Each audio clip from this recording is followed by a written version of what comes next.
Let's be honest for a minute. It really looks like Tiffany Stratton is about to lose her women's championship to Jade Cargill on November 1st in Utah City at Saturday night's main event. And I've got 3 strong reasons why I think WWE is finally going to pull the trigger on this title change. Before we get into those reasons, let's rewind a bit for some context. WWE has been running this feud between Tiffany and Jade for months. They've faced each other multiple times, and fans have been divided about the direction of their rivalry. Some people believe Jade should have already been champion if WWE keeps putting her in title matches, while others are tired of the same matchups and think it's time to move on. From my point of view, I think WWE initially got cold feet about pushing Jade too soon.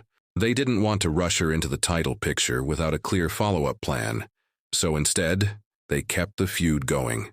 After SummerSlam, there didn't seem to be anything else lined up for either woman, so WWE likely decided to have them continue feuding to fill time and keep both relevant. That's just my theory, but it fits with how WWE sometimes books these situations. Now let's break down the 3 reasons why Jade Cargill winning the championship makes perfect sense right now. First, let's talk about basic booking logic. Jade Cargill just turned heel. On the October 24th episode of SmackDown, she came out to make the save for Tiffany Stratton, who was being attacked by Kiana James and U.S. champion Julia. Jade stormed down to the ring and appeared ready to help Tiffany. Fans were excited to see her return from a brief hiatus after recovering from an injury she suffered in that brutal triple threat match. You'll remember that match, the one where Nia Jax threw Jade face first into the steel steps, leaving her busted open. So when Jade returned, it seemed like she was there to have Tiffany's back. But then, in classic wrestling fashion, she raised Tiffany's hand and suddenly turned on her.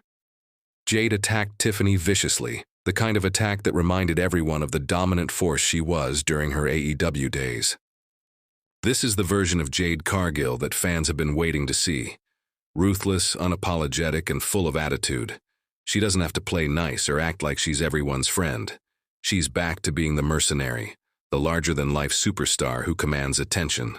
When WWE decides to turn someone heel or face in the middle of an ongoing feud, it's almost always a sign that they have bigger plans for that person. You don't change a character's alignment unless you're setting them up for something significant. So it wouldn't make sense to have Jade turn heel just to lose again. This is simple booking logic. If you're giving someone a character shift, it's probably leading to a major moment. And in this case, that moment looks like a title win. The second reason involves Tiffany Stratton's storyline injury. WWE announced that Tiffany suffered a knee injury following Jade's attack. This is a classic wrestling storytelling device. By adding an injury angle, WWE creates uncertainty heading into the match.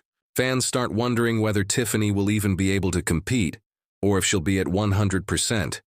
It adds drama and stakes to the story.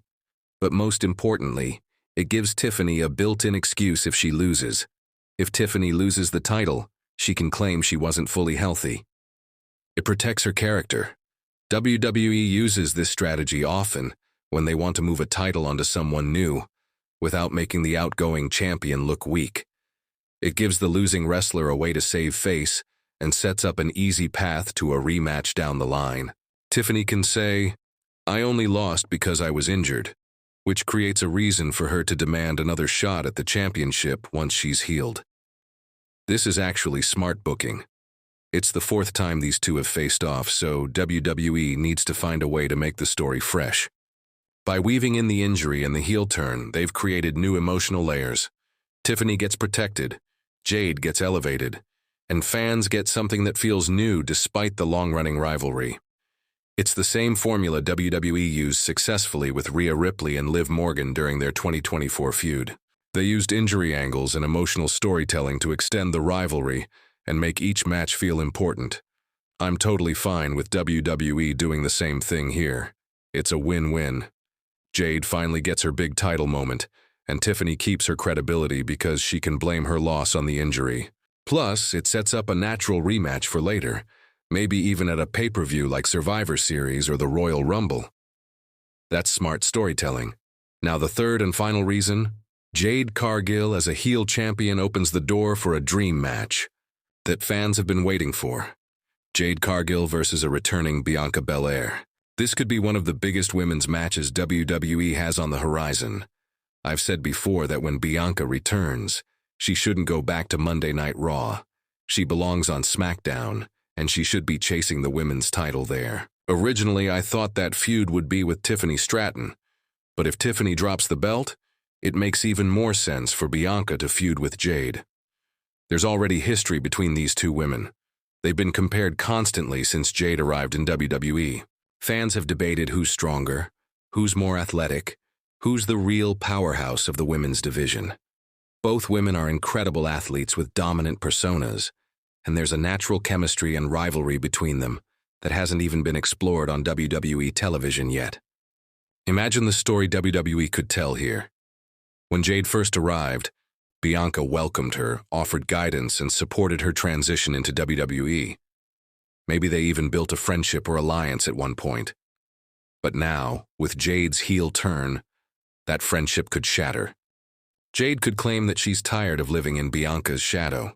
She could say she's better than Bianca ever was. Stronger, faster, more dominant. Meanwhile, Bianca could play the role of the moral compass, the one trying to remind Jade who she really is beneath the arrogance. There's so much emotional storytelling potential in that feud. It's the perfect blend of personal conflict, athletic competition, and star power. You could easily build it into one of the marquee matches for WrestleMania season. Now there haven't been any official reports that Bianca Belair is cleared to return yet. Her injury has been kept relatively quiet, and no solid updates have come out. So it's doubtful she'll be back before Survivor Series. My guess is WWE is saving her return for the Royal Rumble, which makes sense from a storyline perspective. The Rumble is the perfect stage for a major comeback, and it would give Bianca a clear path toward challenging for the title at WrestleMania.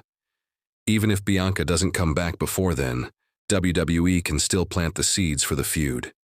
Jade can start cutting promos calling herself the strongest and most dominant woman in WWE history, indirectly referencing Bianca without naming her. Then when Bianca finally returns, the tension is already built. The crowd will be ready for it, and it will feel like a massive moment. So to sum it all up, the timing of Jade's heel turn, Tiffany's storyline injury, and the setup for a potential Bianca Belair feud all point in one direction. Jade Cargill winning the Women's Championship. WWE has clearly been positioning her for this moment since she arrived. They've built her slowly, given her high-profile matches, and now that she's fully embraced her heel persona, it's the perfect time to pull the trigger. Tiffany has had a solid run as champion. She's improved a lot, both in the ring and on the microphone, and she's proven that she belongs at the top of the division. But in WWE, timing is everything. Sometimes, the best way to keep a feud alive and make both competitors stronger is to let the title change hands. Tiffany losing under these circumstances doesn't hurt her. It actually helps her evolve as a character. She can come back hungrier, angrier, and more determined to reclaim her title. Meanwhile, Jade gets to establish herself as the unstoppable force WWE has been teasing since she arrived. A dominant heel champion, Jade Cargill, is great for business. She brings star power, crossover appeal, and a new sense of danger to the women's division. And with a Bianca Belair feud looming in the distance, WWE has all the pieces in place for one of the most exciting storylines heading into 2025. So do I think Jade Cargill wins the title on November 1st? Yes, absolutely. It just makes too much sense from a storytelling, booking, and marketing perspective. The heel turn signals the change. The injury angle sets up the protection for Tiffany. And the looming possibility of Jade versus Bianca adds the long-term payoff WWE always looks for. Tiffany losing doesn't mean she's done. It just means she's stepping into a new chapter of her career. But this is Jade's time.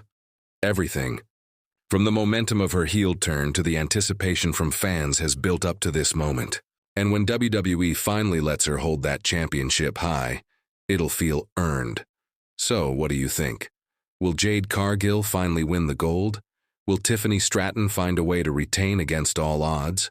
Share your thoughts, predictions, and theories. Because one thing's for sure. No matter who walks out of Utah City as champion, the women's division is about to get a whole lot more interesting.